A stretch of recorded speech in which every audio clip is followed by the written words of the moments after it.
MDD의 데모를 보여드리도록 하겠습니다. 네, 그러면 이제 발표를 시작하도록 하겠습니다.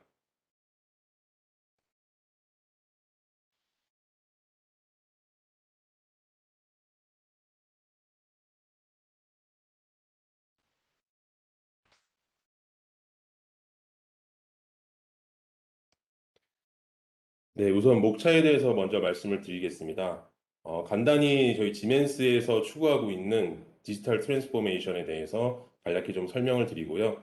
그 다음에 메디컬 디바이스의 디지털 트랜스포메이션은 지멘스는 어떻게 하고 있는지 간략하게 또 설명을 드리고, 그 다음에 오늘의 핵심 주제인 메디컬 디바이스의 MES에 대해서 좀 설명을 드리도록 하겠습니다. 그리고 마지막으로는 MES뿐만이 아니라 저희 지멘스가 가지고 있는 다른 솔루션도 활용을 해서 제조 산업에서 어떻게 디지털라이제이션을 이루고 있고 또 메디컬 디바이스의 제조에 있어서 어떻게 활용하실 수 있는지 간단한 예를 보여드리도록 하겠습니다. 네, 우선 뭐 디지털라이제이션은 너무 많이 들으셔서 다들 아시리라고 생각되고요. 메디컬 디바이스뿐만이 아니라 전 산업군, 제조뿐만이 아닌 저희 생활에 깊숙이 침투하고 있습니다. 월드 이코노믹 포럼에서 엑센처의 CEO 분께서도 제조사들이 디지털라이제이션에 포커싱하지 않으면 도태되고 있고 그런 현상이 가속화되고 있다라는 걸 말씀해 주셨고요. 이 그림 같은 경우는 저희 그 지멘스의 디지털라이제이션의 큰 축을 이제 보여드리는 것입니다. 이 첫 번째로는 PLM 영역이고 두 번째로는 이 MOM이고요. 이 MOM이 이 밑에 보시면 Manufacturing Operation Management의 약자입니다. 그다음에 이 TIA 이쪽은 이 현장단에서 실제 제조하는 것에 대한 데이터들을 클라우드나 서버로 올려주는 역할을 하고 그 서버들에서 데이터들을 모아서 분석 작업, AI, 머신러닝 작업 같은 것들을 하실 수 있습니다. 앞서 말씀드린 거에 대해서 조금 더 이제 구체화 설명을 드리면요. 지멘스 같은 경우는 디지털 트윈을 크게 세 꼭지로 가져가고 있습니다. 프로덕트에 대한 디지털 트윈, 그 다음에 프로덕션에 대한 디지털 트윈, 그 다음에 실제 생산 영역인 퍼포먼스에 대한 디지털 트윈. 크게 세 꼭지를 가져가고 있고요. 프로덕트, 말 그대로 제품입니다. 제품을 처음에 기획하고 설계하는 단에서의 디지털 트윈, 뭐 예로 들면 캐드나 이런 것들로 제품을 설계하시고 난 다음에 이 설계가 끝난 제품을 가지고 실제 생산에 들어가기 전에 가상으로 공정을 흘려봅니다. 그래서 이 제품 설계된 건 대로 그다음에 그 공정을 설계한 대로 그 제품이 제대로 생산이 되는지 검증 단계를 거치고요. 이 검증을 거치고 난 다음에는 실제 생산을 거치게 되죠. 이 단계들을 진행하는 데 있어서 실제 가상으로 제품을 설계한 거를 공정으로 또 시뮬레이션하고 실제 생산을 하는 데까지 중간엔 중간 계속 이렇게 오류들이 발생할 수 있습니다. 예를 들어 제품을 설계하고 가상으로 공정을 흘려보다가 여기서 문제점이 발생하면 그 데이터를 다시 앞단의 디지털 트윈 프로덕트 설계단으로 다시 데이터를 연계를 하여 그쪽에서 다시 또 검증을 하실 수가 있고요. 아니면 실제 생산을 하시다가 문제가 발생했을 때 이게 공정의 문제인지 아니면 제품 설계의 문제인지를 확인하기 위해서 이 앞단으로 전부 다 데이터를 같이 연동해서 계속적으로 확인을 할 수가 있고 이런 작업들이 반복되다 보면 제품의 품질이 개선되고 그다음에 공장의 효율도 올라가게 됩니다. 앞서 설명드린 것에 대해서 좀 더 눈에 보이도록 좀 이 장편을 꾸며봤는데요. 제품을 설계하는 곳, 그다음에 이 제품을 설계해서 그거를 실제 생산하기 위한 제조 계획을 하시고요. 그 제조 계획을 한 걸 가지고 이 매니팩처링 시뮬레이션을 하시죠. 예, 그다음에 실제로 제조를 실행하시고 이 실제 제조 실행하는 데 있어서 자동화를 활용해서 제품의 데이터를 그다음에 공정의 데이터를 다 모아서 그 데이터들을 가지고 클라우드나 서버에 모아서 빅데이터를 분석해서 품질이나 공정을 계속 개선해 나가는 것입니다. 네, 앞단에서 엔지니어링 도메인에서는 프로덕트를 디자인하고 이 퀄러티 엔지니어, 그다음 매니팩처링 엔지니어들이 같이 제품과 공정을 설계하고 그 제품과 공정을 설계한 거 가지고 실제 생산은 생산 제조 계획을 내리고 그거에 대해서 실제 생산을 하는 이 흐름은 어느 영역이나 다 똑같은 흐름이라고 보실 수 있겠고요. 제조라면 다 이런 기본적인 흐름을 가져간다고 볼 수 있습니다. 그래서 이 부분에 대해서 좀 솔루션적으로 설명을 드리면 처음에 제품에 대해서 CAD로 제품 개발을 하고 그다음에 팀센터라고 써 있는 이 부분이 저희 지멘스의 PLM 솔루션이고요. ERP를 통해서 제품의 생산 계획을 내리게 되면 저희 MES 영역인 캠스타, 사실은 옵센터 EX로 그 명칭이 변경된 지 얼마 안 돼서 아직 이 장표는 캠스타로 남아 있는데요. 이 캠스타가 메디컬 디바이스의 MES의 옛날 명칭이라고 보시면 되겠습니다. 네, 다음은 메디컬 디바이스에 대한 MES, 저희 옵센터 EX MDD에 대해서 설명을 드리도록 하겠습니다. 옵센터 EXMDD를 설명드리기 전에 간략하게 저희 지멘스의 MOM 솔루션에 대해서 좀 설명을 드리면요.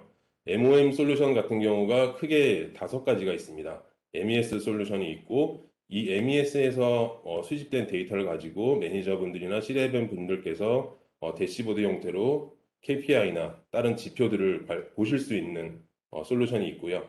그 다음에 이 APS가 생산, 제조, 실행 계획을 내리는 솔루션입니다.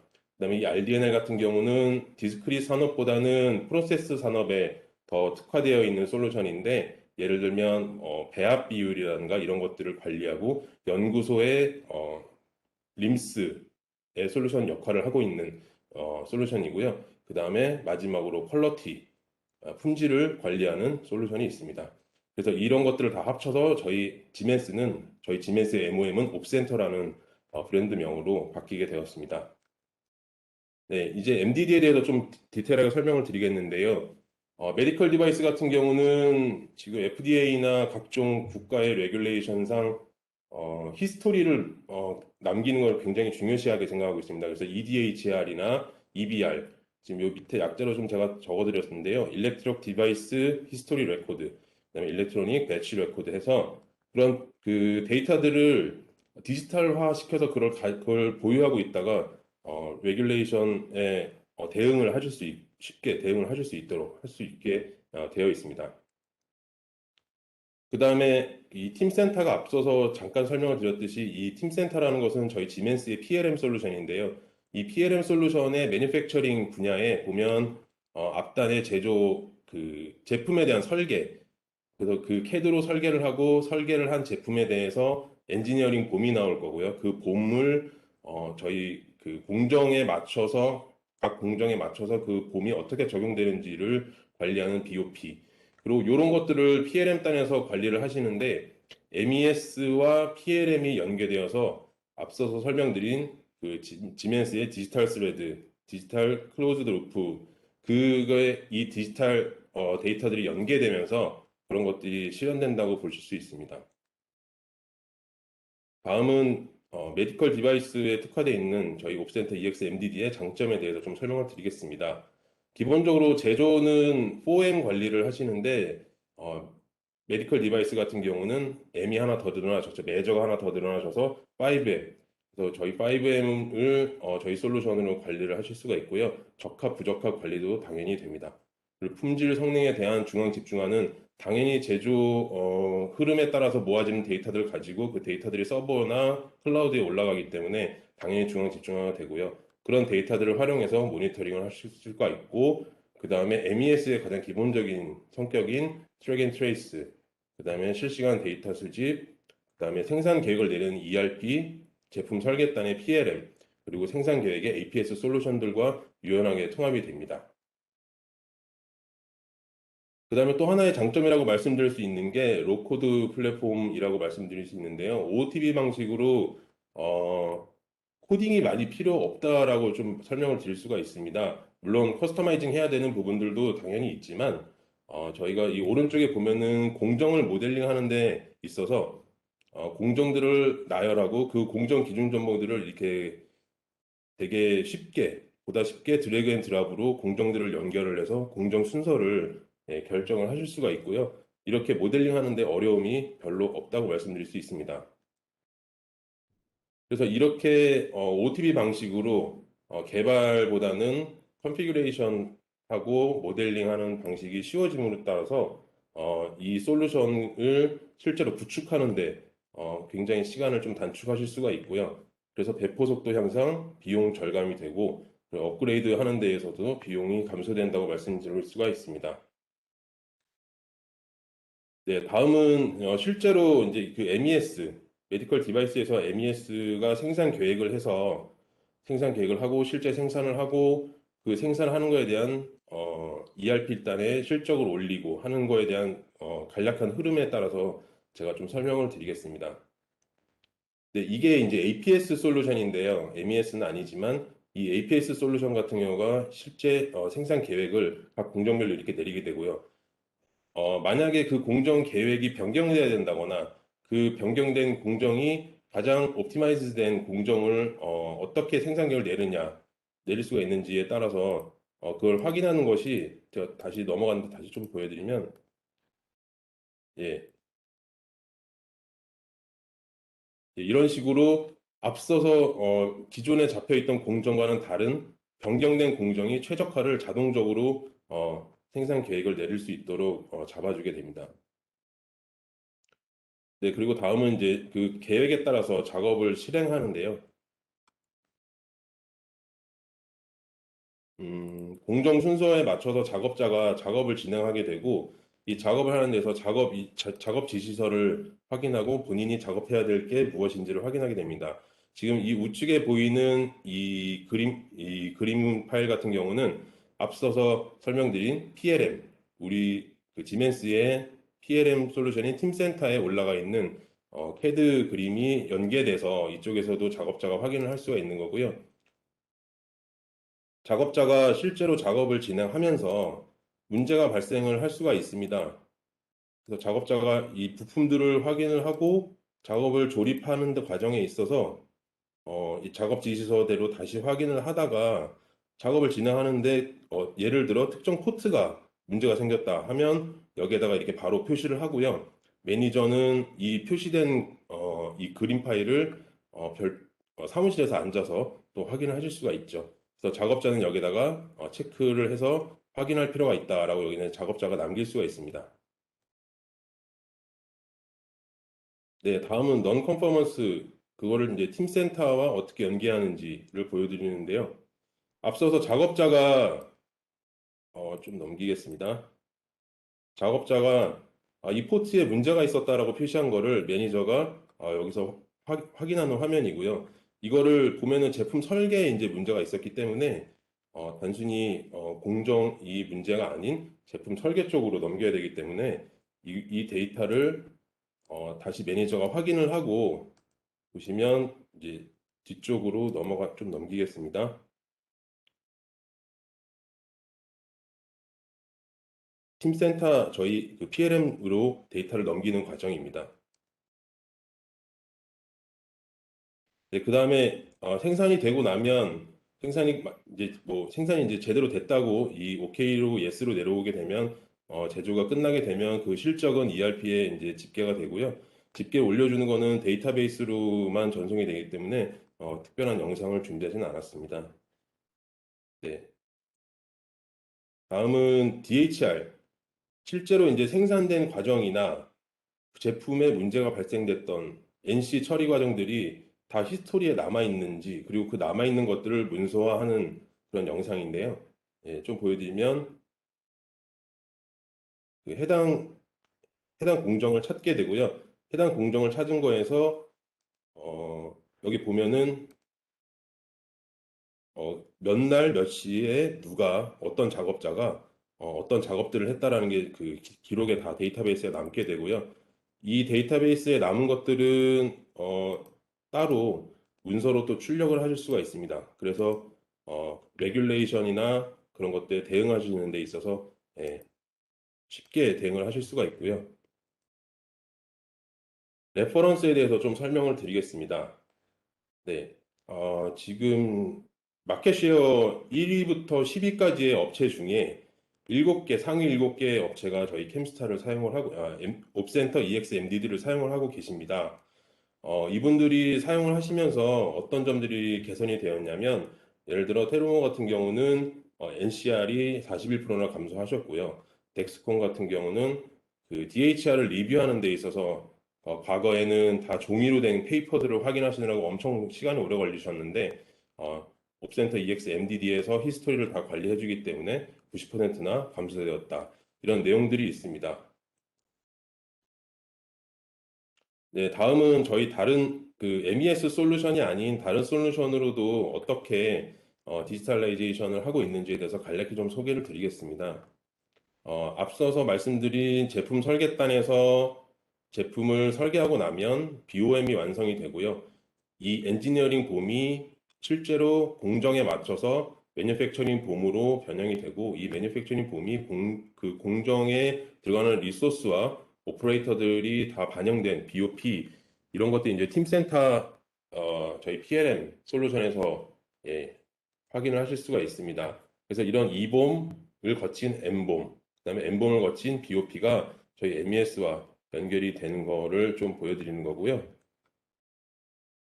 지금 이 장면 같은 경우는 어, 저희 그 솔루션 중에 그 실제 공정을 디지털라이제이션해서 가상으로 돌려보는 그런 솔루션들에 대한 그림들이고요. 그거를 여기서 좀 더 보여드리도록 하겠습니다. 예, 실제로 공정에 대한 라인에 대해서 놓고 그에 대해서 실제로 물건들이 이동하고 제품이 생산돼서 창고로 들어가는 것까지. 그다음에 여기 보시면은 작업자들이 수작업을 하고 있는 거. 잠시만요. 작업자들이 수작업을 하고 있는 것까지 다 시뮬레이션을 할 수가 있고 그 시뮬레이션에 대한 결과를 이렇게 수치적으로 그래프화해서 확인을 하실 수가 있습니다. 그리고 이 그림 같은 경우는 실제 존재하는 공장을 카메라로 다 찍어서 그 찍은 것들을 디지털라이제이션으로 바꿔서 이렇게 실제 가상화 화면으로 지금 다 변경을 할 수가 있고요. 이렇게 모디된 변경된 이 실제의 공장을 디지털로 확인을 하시면서 실제 라인이 어떻게 돌아가는지 또 시뮬레이션을 하실 수가 있습니다. 그리고 기존 공장에 대해서 공정을 변경하거나 라인을 증설하시거나 아니면 뭐 변경하실 때 어떻게 변경하는 게 가장 최적화할 수 있는 공정 개선인지를 이런 것들로 이 제품으로 이 솔루션으로 네, 시뮬레이션을 하면서 확인을 하실 수가 있습니다. 여기 보시면 작업자들이 이동하는 것, 작업하는 것까지 다 공정별로 다 확인을 하실 수가 있고요. AGV가 지나가면서 속도에 따라서 어떻게 효율적으로 공정이 설계가 됐는지를 검증을 하실 수가 있습니다. 네, 좀 더 디테일하게 보면 작업자들이 수작업으로 메디컬 디바이스는 특히 수작업이 많으시잖아요. 그래서 이 수작업에 대한 시뮬레이션도 하실 수가 있고 로봇으로 자동화되어 있는 라인도 시뮬레이션을 다 하실 수가 있습니다.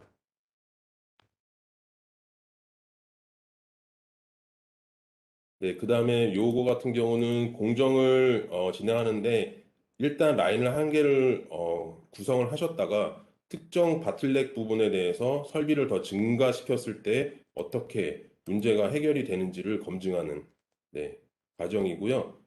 요 설비에 대해서 이렇게 늘렸을 때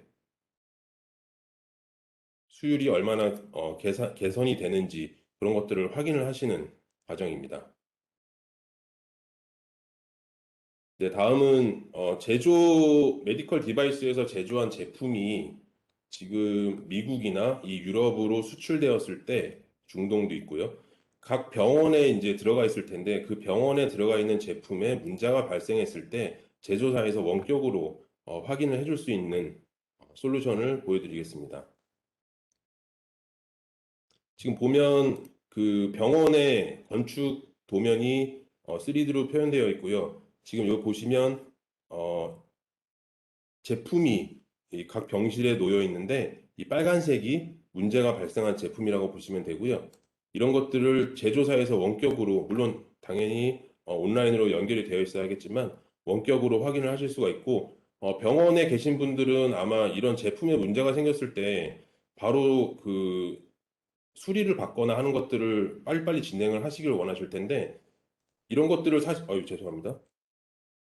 이런 것들을 제조사에서 온라인으로 바로 연결돼서 확인을 해서 조치를 즉각적으로 취해주면 병원 관계자분들도 굉장히 좋을 것으로 생각됩니다. 지금 죄송합니다. 잠시만요. 네, 요 장면 같은 경우는 여기 우측에 이제 모바일 화면인데요. 이 제품 뒷면에 있는 바코드를 병원에 계신 분께서 바코드를 찍어서 이 제품에 대해서 정보를 그 제조사 쪽에다가 전송을 하실 수가 있고, 그런 것들에 대해서 지금 제조사 쪽에서는 이 제품에 문제가 생겼다. 근데 이걸 확인하는 작업자도 이 제품에 대한 매뉴얼을, 죄송합니다. 계속 이렇게 돼가지고 제품에 대한 매뉴얼을 직접 클릭해서 바로 확인할 수가 있기 때문에 대응에 대한 고장에 대한 대응도 즉각적으로 이루어질 수 있다고 말씀드릴 수 있겠습니다. 네, 여기까지 그 지멘스의 메디컬 디바이스 제조에 대한 디지털라이제이션에 대해서 좀 간략히 소개해 드렸고요. 다음 후반부로는 캐디언스의 정경 과장님께서 데모를 좀 보여드리도록 하겠습니다.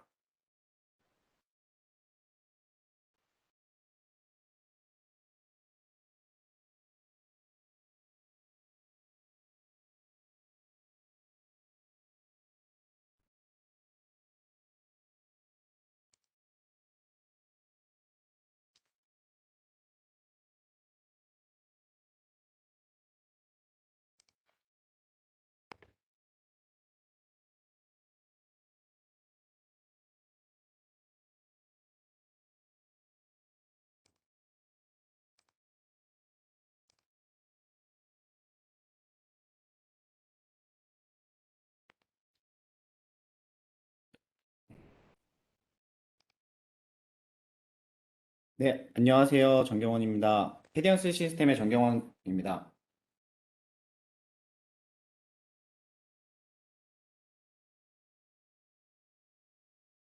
혹시 뭐 안 들리시거나 뭐 좀 문제가 생기시면은 채팅창에 입력해 주시면은 저희 직원이 보고 피드백을 줄 수 있으니까요.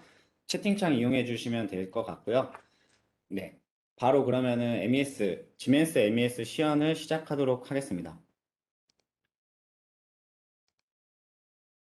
먼저 좀 아젠다를 소개시켜 드릴 건데요. 먼저 그 제조업체에서 그러니까 제조에서 이제 기준 정보 부분이 굉장히 중요한데 그 부분이 쉽게 모델링을 할 수 있고 정말 쉽게 정보를 다룰 수 있다라는 거를 좀 소개시켜 드릴 거고 두 번째로 관심 있으신 부분이 이제 뭐 레포트라든지 대시보드 이런 부분이 좀 관심이 많으실 것 같아요. 좀 데이터에 대한 시각화가 되게 중요할 부분인데 그 부분도 좀 설명을 드리겠습니다. 그리고 세 번째는 이제 제조 산업이다 보니까 작업자분들의 이제 관리, 뭐 예를 들어 뭐 교육이라든지 뭐 어떤 시간에 대한 시간 관리 부분들을 좀 설명드리고자 합니다. 그리고 네 번째로는 이제 생산 및 품질 관리에 대한 부분. 그리고 마지막으로 다양한 이제 인터페이스에 대해서 설명을 드리고 발표를 마치도록 하겠습니다. 먼저 첫 번째로 이제 기준 정보. 지금 저희 오피스센터 MDD에서는 이제 모델링이라고 부르는데요. 그 부분을 좀 쉽게 좀 다룰 수 있다라는 부분을 좀 영상으로 시연으로 직접 준비를 해봤습니다. 네, 먼저 이 구조를 좀 보시면은 쉽게 뭐 MES를 좀 접하셨거나 좀 MES를 다뤄보신 분들은 많이 아실 거예요. 뭐 이제 프로덕트를 이제 등록을 하고 그거에 대해서 뭐 라우팅, 공정, 그다음에 BOM 정보, 그 밖에 이제 뭐 작업 지도서라든지 뭐 기준서 같은 정보를 이제 기준 정보에 입력을 하게 되는데 지금 저희 오피스센터 MDD 같은 경우에는 이 기준 정보들을 독립적으로 좀 등록을 할 수가 있습니다. 독립적으로 등록을 할 수 있다는 말은 각각의 그 기준 정보들을 이제 개별적으로 업데이트를 하고 이렇게 종속 관계를 좀 이렇게 부여할 수 있다라고 보시면 되는데요. 각각의 뭐 워크플로우, 라우팅 정보를 이제 뭐 리비전을 올렸다라고 하면은 리비전 올린 정보를 가지고 어떤 제품에 이렇게 종속을 시키면 해당 바뀐 공정으로 등록이 될 수 있다라는 부분을 좀 설명하고자 그 이미지를 좀 첨부를 해봤고요. 각각의 이런 구조를 가지고 있다 보니까 좀 쉽게 이런 변경이라든지 이런 게 가능하다라는 걸 좀 보여드리고 싶었습니다. 지금 제품에 대한 모습인데요. 지금 보시는 것처럼 제품에 대해서 이제 그 리비전 정보가 이제 두 가지가 있어요. 제가 이거를 좀 이따 더 설명을 드릴 건데, 지금 공정 완제품 1번과 공정 완제품 차이나 버전 이렇게 두 가지로 되어 있습니다. 이 두 가지를 한 이유는 이제 뭐 차이나 향, 그러니까 향지에 따라서 뭔가 어떤 매뉴얼이 바뀌어야 될 수도 있고, 그 다음에 소프트웨어, 뭐 언어적인 문제도 있겠죠. 그런 부분이 바뀌기 때문에 이렇게 두 가지로 나눠서 쉽게, 예를 들어 차이나 향과 국내 향을 이렇게 쉽게 좀 트랜스퍼 할 수 있다. 약간 컨버팅을 할 수 있다라고 보시면 될 것 같아요. 그래서 제품에 대해서 들어가는 이제 그 데이터를 보면 아까 보여드린 것처럼 워크플로우, 예, 라우팅 정보가 될 것 같고요. 이제 차이나 제품으로 눌렀을 때는 그 이제 라우팅 정보가 이제 차이나 버전으로 워크플로우로 이제 구성이 되어 있는 것을 보실 수가 있습니다. 그리고 역시 이제 차이나 버전에서 이제 뭐 BOM이라든지 물론 같은 제품이라면 똑같을 수는 있지만 이제 바뀐다고 하면 역시 바뀐 부분으로 적용이 가능합니다. 그래서 이번에는 이제 그 프로덕트 아래에 있는 BOM에 대해서 볼 건데요. BOM도 역시나 마찬가지로 이렇게 리비전된 구성을 볼 수가 있고요. 이 플래그 마크가 있는 이런 플래그 마크가 있는 부분은 현재 디폴트 값이다. 혹은 이제 최종 리비전이다라고 보시면 될 것 같습니다. 지금 그래서 이제 BOM 하부에 있는 그러니까 종속된 그러니까 하위 어셈블리 제품을 볼 수가 있고요. 지금 수량도 역시 이렇게 표현이 되어 있는 걸 볼 수가 있습니다. 그래서 자재에 대한 BOM도 역시 자재 A, B, C 이렇게 나와 있는 것을 보실 수가 있고요. 다음으로 이제 워크플로우에 대해서 좀 보여드리겠습니다. 흔히들 이제 라우팅이라고도 많이 하는데 이제 저희 제품에서는 워크플로우라고 부르고 있습니다. 자, 아까 보신 것처럼 이제 차이나 향과 국내 향을 보실 수가 있고요. 이제 차이나 향 같은 경우는 지금 좀 특별한 부분이 이제 뭐 측정 부분에서 차이나 향은 좀 다르게 해야 된다. 공정에서 이 공정은 좀 달라진다라고 하면은 이 부분을 보시면 지금 스펙에서 이제 측정 차이나 버전으로 되어 있는 걸 보실 수가 있고요. 이제 다음으로 좀 보여드릴 거는 이제 국내 향에서 그러면은 이 측정이 어떻게 바뀌는지 보여드릴 건데, 음, 좀 전에 보신 것처럼 차이나 향이 아니죠. 지금 이 부분은 이 공정에 대해서 차이나 향과 이제 국내 향을 좀 바꿨다라는 걸 좀 보여드린 겁니다. 그래서 당연히 이거에 대한 세부 속성이나 이제 그런 타스크들은 따로 지정을 할 수가 있고요. 그 부분에서 이제 쉽게 같은 제품을 생산하더라도 향지에 따라서 공정을 쉽게 바꿀 수 있다라는 거를 좀 설명하고자 이렇게 좀 설명하고자 네, 영상을 좀 준비해 봤습니다. 다음으로 이제 스펙인데 저희는 이제 이해하기 좀 쉽자면은 이제 공정이라고 좀 이해하시면 될 것 같고요. 아까 보신 것처럼 측정 1과 측정 차이나 버전이 있는 걸 볼 수가 있습니다. 예를 들어 이제 측정을 할 때 어떤 문서를 봐야 되는데 문서를 이제 국내향은 저렇게 문서를 보게 되고 이제 뭐 예를 들어 차이나향은 다른 문서를 봐야 된다라고 하면은 이제 문서 셋을 바꿀 수가 있다라는 거죠.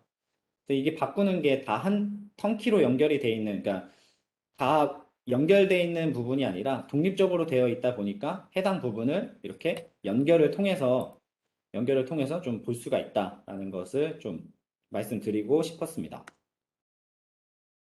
다음 두 번째로 이제 레포트 또는 이제 대시보드, 레포트와 대시보드에 대해서 설명을 드릴 건데요. 저희가 흔히 이제 기성 MES를 쓰시거나 이제 뭐 추가 외주를 써서 이제 MES를 만들게 되면은 레포트나 대시보드에 대해서 좀 자유도가 굉장히 부족한 걸 알 수가 있어요. 저희가 이제 뭐 요청을 할 때마다 해당 개발사한테 뭔가 레포트를 만들어 주세요. 아니면은 뭐 대시보드를 만들어 주세요. 뭐 이렇게 얘기를 하시는데 이제 GMS의 그 오피스센터 MDD 같은 경우는 해당 부분을 사용자가 직접 만들 수가 있습니다. 좀 어느 정도 이제 데이터만 쌓여 있다라고 하면은 그걸 만들 수가 있는데 역시 레포트를 먼저 그러니까 대시보드를 먼저 좀 보여드리고 좀 어떻게 수정하는지에 대해서도 좀 같이 간략하게 좀 살펴보겠습니다. 지금 보시는 화면이 이제 장비에 대한 유틸라이제이션을 좀 보는 건데 이제 사이트에 따라서 뭐 캐럿 사이트 또는 이제 뭐 니른베르그 뭐 이런 사이트에서 이제 장비 가동률을 좀 보는 방법인데 해당 부분을 이제 클릭을 하게 되면은 해당된 부분만 이렇게 활성화가 되는 것을 보실 수가 있습니다. 두 번째로는 이제 엔터프라이즈 영역인데 예를 들어 사이트가 미국에 하나 있고 이제 유럽에 하나 있다. 독일에 하나 있다라고 하면은 그 사이트별로도 뭔가 그 경영자가 좀 볼 수 있는, 그러니까 관리자가 좀 볼 수 있는 그런 인텔리전스를 제공을 하고 있습니다. 세 번째로는 이제 인벤토리 재고에 대해서인데요. 그러니까 지금 시계열로 이렇게 표현이 되어 있는 걸 보시면은 날짜가 지남에 따라서 해당 재고가 어떤 흐름을 타고 있는지 좀 트렌드도 확인할 수가 있고 현재 시점의 재고도 역시 확인하실 수가 있습니다. 지금 보신 화면은 이제 레포트를 조회하는 화면이었고요. 제가 앞서서 설명드린 것처럼 이제 이 대시보드를 좀 어떻게 바꿀 수가 있는지 이런 부분을 좀 보실 수가 있습니다. 지금 해당 영상을 이제 파워 BI를 활용을 했는데요. 역시 타블로나 기타 서드파티에서 제공하는 그런 대시보드 툴을 이용할 수가 있다는 점을 말씀드리고요. 지금 타블로에서는, 아니, 죄송합니다. 그 파워 BI에서는 해당 부분을 좀 수정하는 영상을 좀 보여드리고 있는데 방금 전에 보셨던 유틸라이제이션에 대한 부분이고 지금 이런 툴을 이용해서 해당 그래프를 지금 만들고 있는 중입니다. 지금 만들고 있는 그래프는 해당 그 공정별로 어, 시간, 작업 시간 또는 이제 중단 시간, 그러니까 가동에 대한 시간을 좀 이렇게 보는 화면을 좀 만들어 봤습니다. 그래서 저장을 방금 눌렀고요. 누른 화면을 실제 화면에서 조회를 했을 때 좀 전에는 이렇게 그 그래프가 이제 두 개밖에 없었는데 이제 세 개, 하나가 더 늘어난 모습을 보실 수가 있죠. 그래서 이런 부분은 이제 저희가 이렇게 좀 유연하게 이런 서드파티 툴, 대시보드 툴도 이용을 할 수 있다 보니 이렇게 좀 유연하게 대시보드를 만들 수 있다. 대시보드뿐만 아니라 레포트도 역시 비슷한 방식으로 비슷한 이런 드래그 앤 드랍으로 이제 커스터마이제이션을 스스로가 할 수 있습니다. 다음으로는 이제 레포트 부분에서 그 EDHR 부분인데요. 아마 의료계에 종사하신 분들은 다 아실 거예요. 이게 규제상으로도 디바이스 히스토리 레코드를 항상 남겨야 된다. 이 부분은 뭐 인증을 받을 때 제출을 해야 된다. 아니면 추적을 하거나 이럴 때 제출을 해야 되는 걸로 알고 있는데요. 그 부분은 이제 저희가 기존에 이제 제조업체들을 찾아가 보면은 이제 뭐 전산화가 반쯤 되어 있거나 아니면은 다 페이퍼로 되어 있는 걸 볼 수가 있는데 이제 저희 솔루션을 이용하게 되면은 예, 전자 그 디바이스 히스토리 레코드를 남길 수 있다라는 거를 좀 보여드리고자 합니다. 그래서 영상을 보시면은 이번에 이제 레포트 화면으로 들어가는 모습이고요. 레포트 화면에서 지금 이렇게 한 20여 가지의 기본적인 레포트를 제공을 하고 있고 지금 EDHR을 지금 조회하는 모습을 좀 보여드리려고 합니다. 그래서 해당 그 로트나 시리얼 넘버 같은 것들을 이제 조회를 하게 되면은 지금 보시는 것처럼 그 이제 디바이스 히스토리를 좀 설명을 좀 더 드리고자 하는데 지금 보시면은 해당 그 로트 번호 또는 시리얼 넘버가 될 거고요. 그리고 오른쪽에 보시는 화면이 이제 ERP에서 내려온 매뉴팩처링 오더 번호입니다. 그래서 ERP에서 어떤 번호로 지금 오더가 수주가 됐는지, 그 다음에 오른쪽이 제품명과 해당되는 리비전입니다. 그리고 그 해당 제품에 또 이제 종속되어 있는 BOM 정보도 역시 리비전과 같이 표현되어 있는 걸 볼 수가 있고요. 그래서 쉽게 말해서 이제 시리얼 넘버를 조회하면은 어떤 제품에 어떤 리비전을 썼고 어떤 BOM으로 조립이 되었는지를 조회할 수 있다라는 것을 확인할 수가 있습니다. 그리고 두 번째 같은 경우는 네, 그 액티비티 로그 어떤 작업을 수행해서 어떤 작업을 수행을 했는지 누가 작업을 했는지 언제 했는지를 확인할 수가 있습니다. 혹시 이 세 번째 화면 같은 경우는 그 어떤 체크리스트를 할 때 페일 패스가 난 부분이고요. 그리고 자재, 투입된 자재의 이제 컨테이너 번호 또는 이제 시리얼 넘버들이 어떤 자재가 투입이 됐는지 그리고 누가 투입을 했는지도 역시 EDHR을 통해서 조회를 하실 수가 있습니다. 다음으로는 이제 그 제공 조회하는 부분이고요. 역시 바로 영상으로 넘어가서 보여드리도록 하겠습니다. 먼저 제고가 굉장히 그 라인 밸런싱을 할 때 중요할 거라고 저는 생각을 하고 있어요. 그래서 제고를 얼마나 잘 조회하느냐가 되게 중요할 것 같은데 지금 보시는 화면은 그 단위 공정별 제공을 좀 보는 화면입니다. 그래서 지금 자재를 구성하는 그 공정에서 조회를 한 모습이고 소모품 창고에는 지금 어떤 컨테이너들이 어떤 자재들이 있는지를 그러니까 그쪽에 걸려 있는 제품들이겠죠. 그것들을 이제 조회하는 모습이고 예를 들어 창고 같은 경우는 이제 뭐 세 개의 제품이 지금 이쪽에 걸려 있다. 제공을 조회하는 모습이고요. 두 번째로 이제 생산 오더별 조회를 할 수가 있어요. 만약 ERP에서 이제 세일즈 오더가 반영이 되면은 오더가 예를 들어 20개가 들어왔는데 이제 고객이나 이제 영업 입장에서는 해당 오더가 지금 어디에 걸려 있는지, 언제쯤 납품이 가능한지 이런 게 되게 중요할 것 같아요. 그래서 지금 보시는 게 예를 들어 이제 ERP에서 내려진 오더가 지금 포장 작업에 1개, 뭐 검사나 뭐 창고에 지금 2개, 뭐 이런 식으로 이제 제공재고로 조회하실 수가 있습니다. 지금 이걸 보면은 예를 들어서 뭐 이제 작업에 대한 우선순위라든지 뭐 이런 것들을 좀 조절할 수가 있을 거라고 일단 생각이 들고요. 그래서 제조 오더별, 그러니까 ERP 오더별 제공을 조회할 수 있는 레포트를 제공한다라는 것을 말씀드립니다. 다음으로 이제 그 기타 레포트 부분인데요. 뭐 이거는 이제 뭐 업종에 따라서 좀 다를 수도 있는 부분인데 뭐 리워크가 굉장히 중요하다라고 하면 이 리워크가 몇 회를 진행을 했는지 지금 보시는 화면은 이제 2회를 진행했다라고 보여지고요. 그러니까 제작업에 대한 횟수가 굉장히 중요한 산업이 좀 있으시더라고요. 그래서 그런 부분도 역시 이렇게 레포트를 통해서 제공한다라는 부분이 있고, 두 번째로 보여드릴 부분은 이제 어떤 설비나 장비에 대한 다운타임, 비가동 시간을 조회하는 화면입니다. 그래서 해당 기간을 입력해서 조회를 누르면 지금 얼마 동안 비가동인지 쉽게 말해서 이거 가지고 이제 가동률을 뽑아낼 수가 있겠죠. 지금 보시는 이제 레포트들은 전부 어느 정도 디폴트로 제공하는 화면이다 보니까 이 부분은 이제 적절히 좀 커스텀을 통해서 원하는 정보로 이렇게 좀 변형을 해서 보실 수가 있습니다. 다음으로 보여드릴 데모는 이제 작업자 관리 부분인데요. 흔히 이제 뭐 인증을 받기 위해서는 해당 작업자가 교육을 받았는지, 교육에 대한 인증을 받았는지, 자격이 되는 작업자가 그 직접 조립을 했는지, 이런 부분이 굉장히 중요합니다. 그래서 그런 부분을 좀 준비를 해봤는데요. 지금 보시는 화면은 오른쪽 상단에 보시는 것처럼 이제 미 이수자가 작업을 진행할 때의 화면입니다. 그래서 데이터를 입력하고 이제 제출을 눌렀는데 지금 해당 부분은 트레이닝을 아직 받지 않았다라는 모습을 볼 수가 있고요. 그 다음에 보여드릴 부분은 이제 이수자가 교육을 받은 작업자가 작업을 하는 모습을 보여드리겠습니다. 해당 부분을 똑같은 그러니까 작업에서 이제 데이터를 똑같이 입력을 하고요.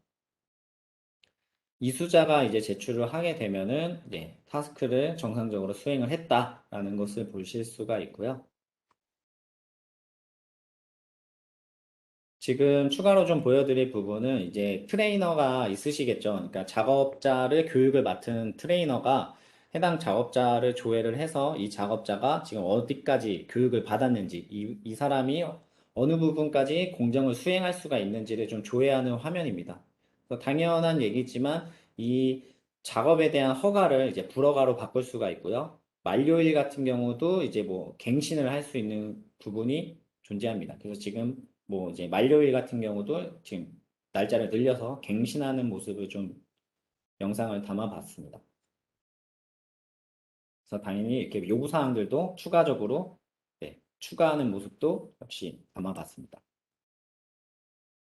다음으로 이제 작업자 관리에서 두 번째 중에 이제 타이머 기능인데, 타이머 기능이라고 하면은 좀 이해가 좀 이렇게 감이 안 오실 텐데 좀 장표로 좀 설명을 드리자면은 어떤 작업에서 표준 시간이 존재하겠죠. 예를 들어 뭐 30초 안에 어떤 작업을 수행을 해야 된다라고 하면은 30초의 표준 시간을 넣고 표준 시간이 얼마만큼 지남에 따라서 색깔이 바뀌는 것을 설정을 할 수가 있습니다. 그래서 지금 예시 화면 같은 경우는 작업자 화면에서 타이머가 이렇게 존재하는 것을 보실 수가 있고요. 표준 시간 대비 지금 얼마만큼의 시간이 지났는지를 표현을 해줄 수가 있습니다. 이 부분이 이제 타이머 기능이라고 보시면 되고요. 이 부분은 당연히 이제 뭐 어떤 작업에 대한 시간 관리를 할 수 있다라는 것을 좀 보여드리고자 했습니다. 네 번째로 이제 생산과 품질 관리에 대한 부분인데요. 이제 오피스센터 MDD에서는 오디트 트레일 또는 이제 뭐 감사 기능이라고 보시면 될 것 같아요. 그래서 자체 감사 기능을 좀 제공을 하고 있고요. 그래서 어떤 식으로 자체 감사가 가능한지 좀 영상을 통해서 좀 보여드리겠습니다.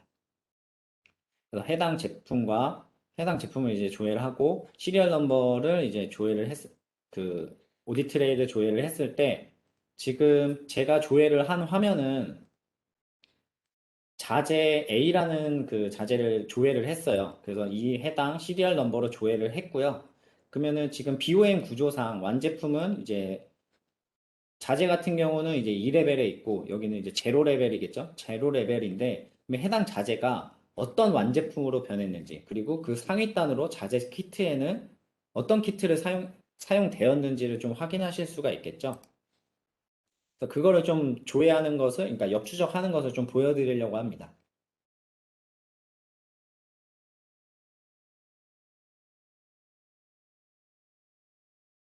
그래서 해당 자재를 이제 조회를 하면은 좀 전에 그 제가 보여드렸던 것처럼 이 KIT 2021 08 001번 컨테이너로 발행이 되었다라고 이렇게 보여지는 게 이렇게 나타나는데요.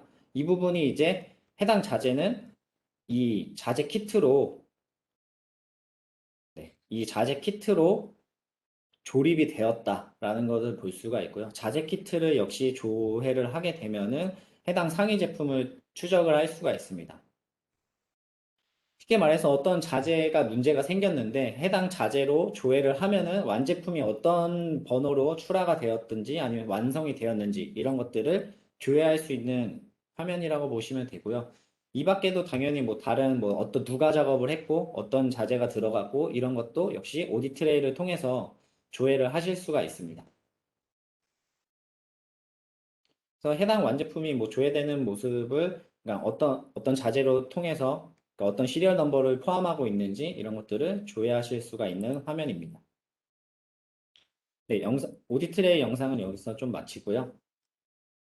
다음으로 이제 그 생산 또는 이제 품질 관리에서 중요한 부분이 될 것 같은데요. 부적합에 대한 시나리오입니다. 제조를 하다 보면은 이제 불량이나 부적합이 발생을 하게 됩니다. 그 부적합이 발생을 하게 되면 뭐 폐기를 한다든지 뭐 재작업을 한다든지 이런 식의 시나리오가 있을 텐데요. 그 시나리오를 우리가 정말 때에 맞춰서 변수들이 많은데 그거를 반영할 수 있는지 이런 게 좀 궁금하실 수도 있을 것 같아요. 그래서 그 부분을 좀 영상을 통해서 좀 설명드리도록 하겠습니다.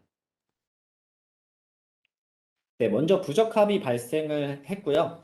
지금 어떤 데이터를 넣었는데 해당 데이터에서 스펙아웃이 난 모습이고 불량이 발생해서 이제 작업자가 생산 이벤트를 기록을 하게 되는데요. 이거는 이제 부적합을 등록하는 화면이라고 보시면 됩니다. 그래서 부적합이 발생을 했고 설명란에다가 이제 뭐 밝기가 미달이 되었다. 그래서 브라이트 레벨이 기준 불량이다 라는 카테고리를 입력을 했고요.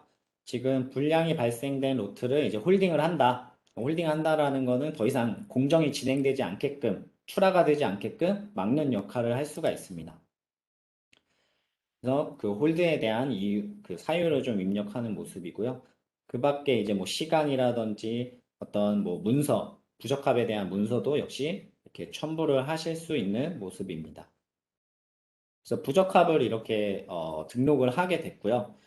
그래서 이제 NCR, 그러니까 부적합 레포트가 등록이 되었다라는 것을 확인을 하실 수가 있고, 그래서 해당 노트를 이제 뭐 홀드를 시켰잖아요. 그래서 홀드 시킨 부분을 이제 진행을 하려고 했을 때 이제 해당 컨테이너는 보류가 되었다라고 해서 더 이상 진행되지 않게끔 네, 이렇게 막혀진 모습을 보실 수가 있습니다.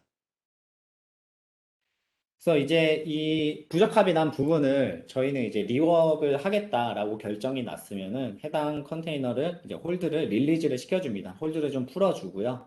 홀드를 풀어서 그 다음에는 이제 뭐 재작업을 진행을 하게 되겠죠. 그래서 지금 홀드를 푸는 모습이 예, 영상에서 지금 나오고 있고요. 그래서 지금 재작업을 하는 모습입니다.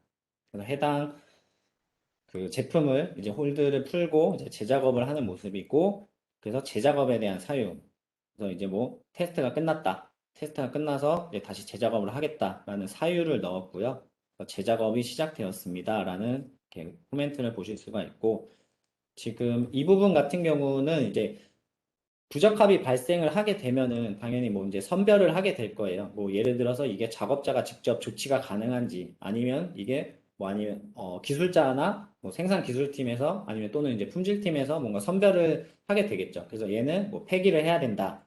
그래서 폐기를 하게 되면 폐기 창고로 들어가게 되고 선별을 통해서 재작업이 가능하다라고 하면 재작업을 하게 되는데 재작업도 이제 뭐 예를 들어 조립부터 해야 되는지 아니면 다른 거부터 해야 되는지를 선택을 하실 수 있다라는 부분이죠. 이 부분이 좀 중요한 부분이 아까도 지금 앞서서 저희 이충무 대표님께서 말씀해 주셨지만 이 공정을 저희가 커스터마이징이 가능합니다. 그래서 이 부분도 뭐 한 네다섯 개, 대여섯 개, 뭐 수십 개도 늘릴 수가 있고요. 그래서 해당 제작업이 어느 공정으로 갈지를 직접 커스텀이 가능하다라는 것을 좀 말씀드리고 싶습니다. 그래서 이런 루트를 통해서 제작업을, 그러니까 부적합 프로세스를 진행할 수 있다라는 것을 좀 보여드리고요. 그래서 직접 이제 어느 공정으로 보낼지를 좀 보여드리는 거고요. 해당 뭐 조립부터 다시 하자, 재작업을 조립을 한다라고 하면은 이렇게 재작업을 하는 모습을 보실 수가 있습니다.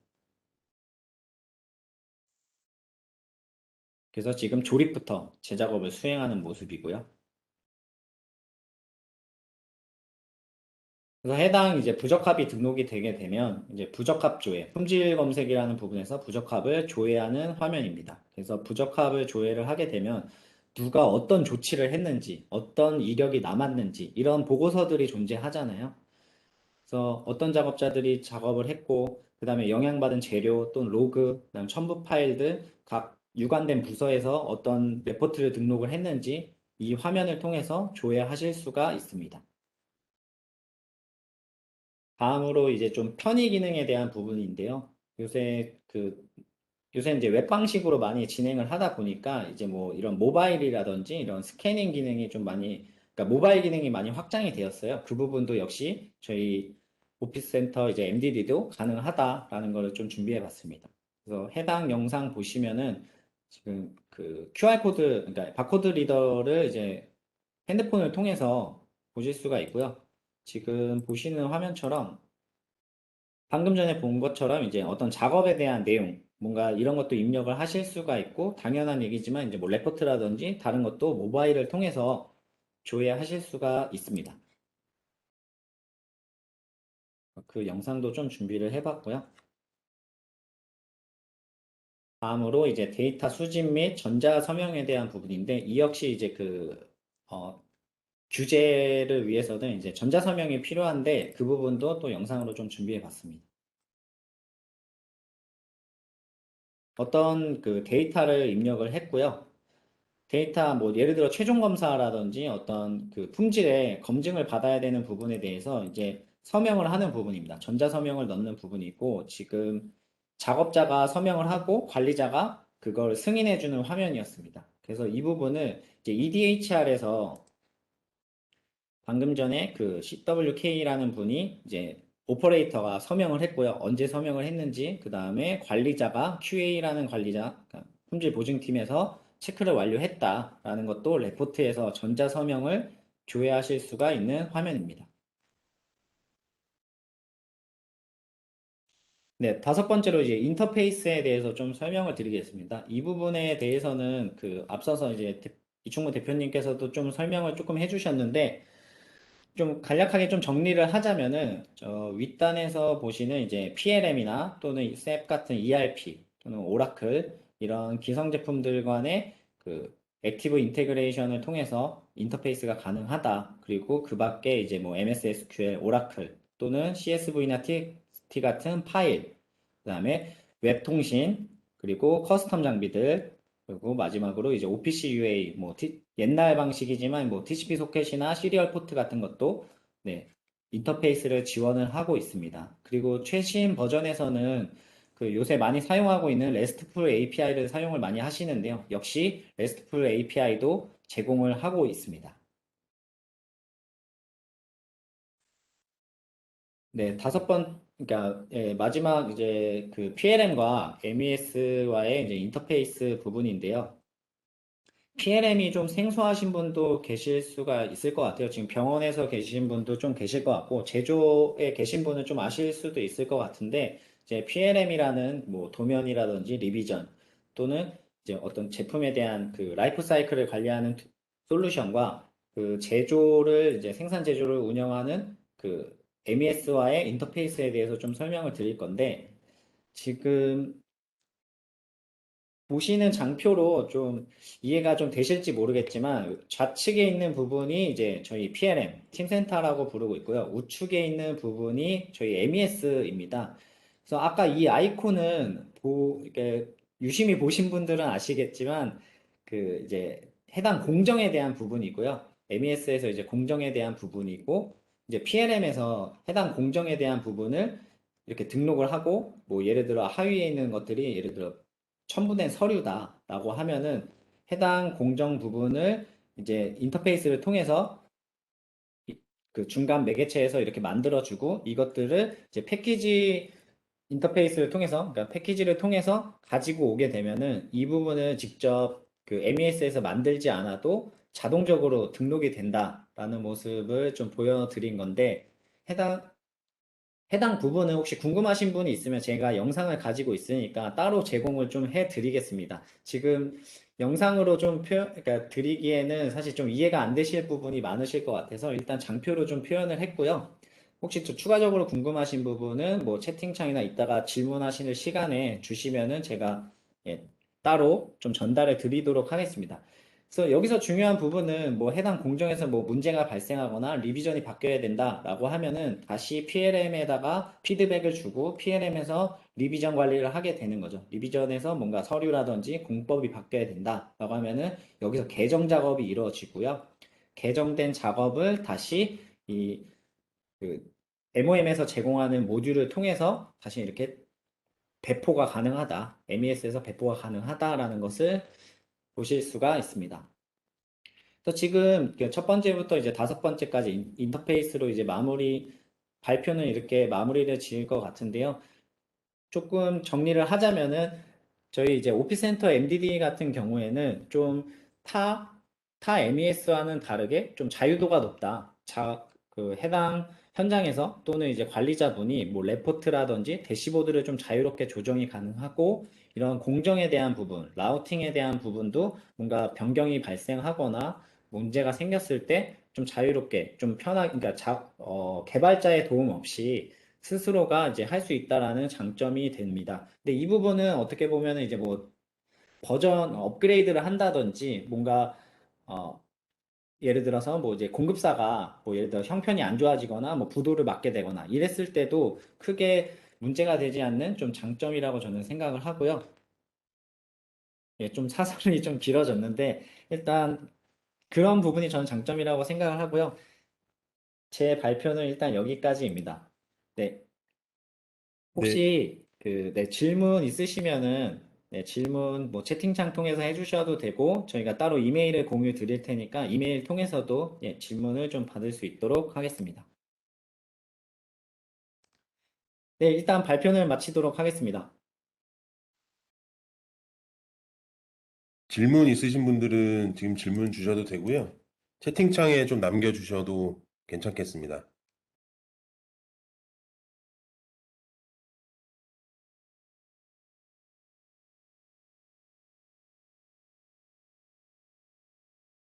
그럼 지금 현재 질문이 아직 접수가 되지 않고 있는데요. 그러면 저희가 차후에 이메일과 핸드폰 번호를 공유 드릴 테니까 추가적으로 질문사항이 있으면 연락 부탁드리고요. 바쁘신 와중에도 이렇게 시간 내주셔서 참석해 주셔서 너무 감사드리고요.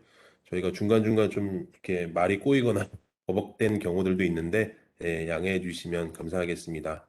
네, 이상 오늘 웨비나를 마치도록 하겠습니다. 감사합니다.